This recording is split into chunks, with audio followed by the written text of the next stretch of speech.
short. I know several of my colleagues have places they need to be and have a time schedule they're on. I was involved in the committee hearing this afternoon and could not contribute to the debate on the floor on the flood program. I have about 8 months left in the Senate,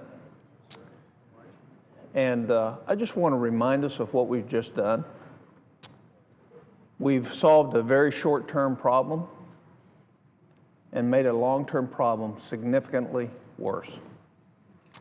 And we didn't really do our work because we were in such a hurry to take the political pressure off of the increases in the flood rate insurance. Now, addressing that issue was important, and I agree that we needed to make some adjustments. But what we did is we chose politicians to win and the future to lose in this country when it comes to flood risk mitigation and flood risk costs for the American public. Are there some positive things in the bill? Yes.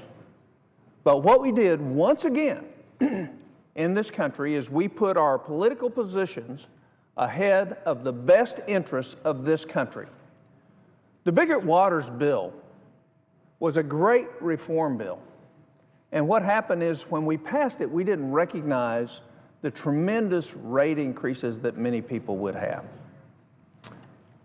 We spent in the last 5 years in this country $1.6 billion at FEMA reevaluating all the floodplains in this country. And the whole purpose behind that was to really put a risk of what is out there based on what we have and slowly get to a point where we're actually measuring the risk. What have we actually done when we just passed this bill and sent it to the president? What you did is you asked everybody in the future to continue to pay an exorbitant amount of money for their insurance so people who are at risk won't have to pay ultimately what is due to them. And the only time that we're going to see that actually happen is now when a property sells. That's when we're going to see it. Vacation homes are accepted. I understand that. We're not going to give rebates back to people. I understand that. But the big problem is we undermine the incentive to mitigate for risk. We undermined it. So we now have a new flood insurance program. We have $18 billion worth of problems. We're getting ready to go to $26, $28 billion worth of problems, and that's on the head of our kids. So we once again chose a position to put our kids at risk so we politically can be better off because we're going to alleviate the parochial scream rather than actually fix the scream. We're going to alleviate it, and we've eliminated all that.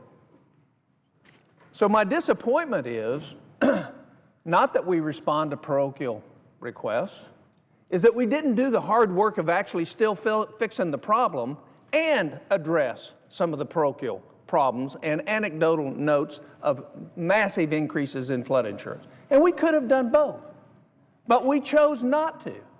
That is so heartbreaking to me and to this country that we continually to choose the politically expedient path that will bury our kids when we didn't have to.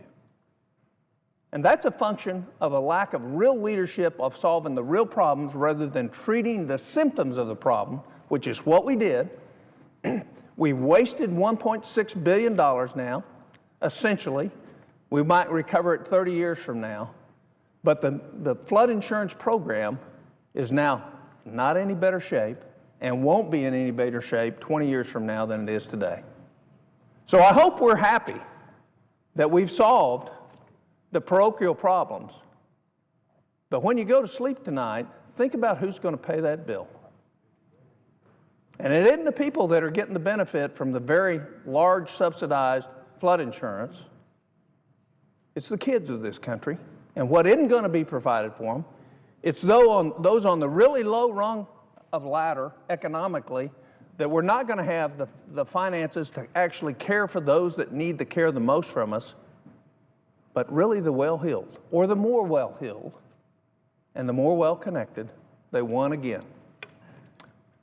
The builders, the developers won, the real estate firms won, less than 0.2% of this whole thing, without even modifying Biggert Waters, applied to people in the lower 40% of the income in this country. Less than 0.2%.